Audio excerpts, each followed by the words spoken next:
Hello, in this video I'm going to show you how to launch the search bar on the Windows using the shortcut on Logitech G413 TKL SE.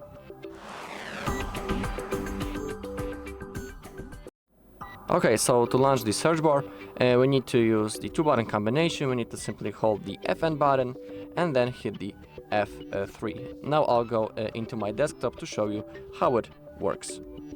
Okay, we are on the desktop. Now I'm holding the FN and I'm clicking the F3, and as you can see, the search bar launches. Pretty simple.